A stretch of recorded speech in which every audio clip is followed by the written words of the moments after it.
ফ্রাঙ্কফুর্টে গত সোমবার রাতে স্লোভাকিয়াকে টাইব্রেকারে হারিয়ে ইউরোপ কোয়ার্টার ফাইনালে ওঠে পর্তুগাল।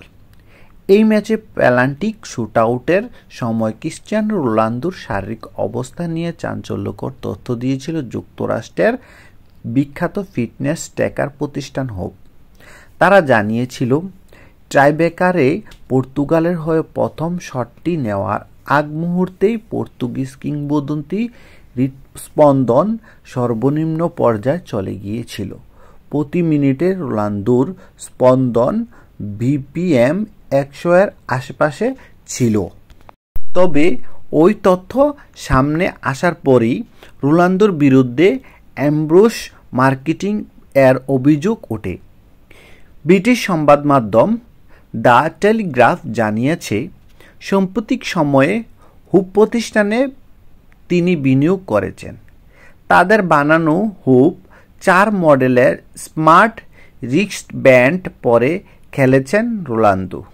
এই রিস্টব্যান্ডের বাৎসরিক সাবস্ক্রিপশন ফি 229 পাউন্ড, বাংলাদেশি মুদ্রা প্রায় 34,203 টাকা। নেদারল্যান্ডস অধিনায়ক ভার্জিল ফন ডাইকও এই রিস্টব্যান্ড পরে ইউরোর মাঠে নেমেছেন। রোনালদোর গত মাসে হুপ এর বৈশ্বিক দূত হন। রোনালদোর হৃৎস্পন্দন নিয়ে নিজেদের এক্স হ্যান্ডেলে হুপ জানায়, টাইব্রেকারের পর্তুগালের হয়ে প্রথম পেনাল্টি শটটি নেওয়ার আগে 39 বছর বয়সী এই ফরোয়ার্ডের হৃৎস্পন্দন নেমে গিয়েছিল। ম্যাচের অতিরিক্ত সময় শেষে রোনালদোর হৃৎস্পন্দন বেড়ে প্রতি মিনিটে 180 বিপিএম ছাড়িয়ে গিয়েছিল বলেও জানায় হুপ।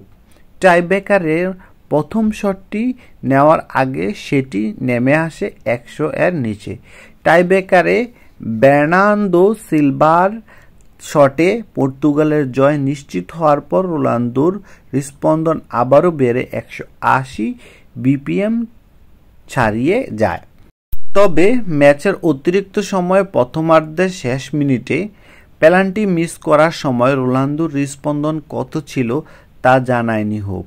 ফ্রি কিক থেকে ম্যাচে যে 4টি শট নিয়েছেন সেই সব সময় রোনালদোর হৃৎস্পন্দনও জানানো হয়নি। ম্যাচের 105 মিনিটের মাথায় পেনাল্টি মিস করে কেঁদেছিলেন রোনালদো। ইউরোর শুরুতে ডাচ অধিনায়ক ফন ডাইকের ঘুমানোর বিভিন্ন ম্যাট্রিক্সও জানিয়েছিল হুপ। সে যাই হোক, ইউরোর ম্যাচে বিভিন্ন তথ্য প্রকাশের দায়ে রোনালদো ও হুপের বিরুদ্ধে গতকাল অ্যামব্রোস মার্কেটিংয়ের অভিযোগ উঠেছে বলে জানিয়েছে টেলিগ্রাফ। সামাজিক যোগাযোগ মাধ্যম এক্সের এই অভিযোগ করেছেন ভিসা ও কোকা-কোলার সাবেক বৈশ্বিক স্পন্সরশিপ প্রধান রিকার্ডো ফুট। অ্যামব্রোস মার্কেটিং একটি বিজ্ঞাপন কৌশল যেখানে বিজ্ঞাপনদাতা প্রতিষ্ঠান কোনো ইভেন্টে অন্য প্রতিষ্ঠানগুলোর সঙ্গে প্রতিযোগিতা করে নিজেদের পণ্যের প্রচার করে কিংবা সেটি গ্রহণ বা দেখানো বাধ্য করে। ফুটবলে প্রযুক্তিগত বিভিন্ন ডিভাইস ব্যবহারের অনুমতি আছে। আবার হুপ এর প্রকাশিত তথ্য ইউরোর কোনো কিছু উল্লেখ করা হয়নি। তবে এটি ইউরোপীয় ফুটবলের নিয়ন্ত্রণ সংস্থা উয়েফার বুদ্ধিবৃত্তিক সম্পদ সংশ্লিষ্ট নিয়ম লঙ্ঘন করে। তবে উয়েফার সঙ্গে চুক্তি থাকলে ভিন্ন কথা। তবে টুর্নামেন্টে নিজেদের ব্র্যান্ডিং করতে পারত প্রতিষ্ঠানটি। হুপের সঙ্গে উয়েফার কোনো চুক্তি নেই। আয়োজকদের সঙ্গে চুক্তি না থাকা সত্ত্বেও বিভিন্ন প্রতিষ্ঠান ঠিকই কৌশলে ইউরো, বিশ্বকাপ কিংবা অলিম্পিকের মতো বড় আসরে এভাবে নিজেদের পণ্যের প্রচার ও প্রসার ঘটায়।